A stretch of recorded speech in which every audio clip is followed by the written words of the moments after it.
This is going to be a video tutorial on how to enable dark theme in the Safari app. I'll be using an Apple iPhone SE for this. Let me jump over to my phone here. Okay, I'm on my phone now. First thing you want to do is open the Safari app, of course. Tap on that. Then you'll tap on the 3-line Hamburger menu in the upper left-hand corner. And then you just go down to where it says dark theme. As you can see, mine is turned off. You just tap on it.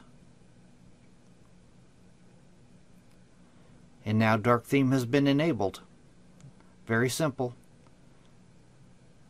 Thanks for watching.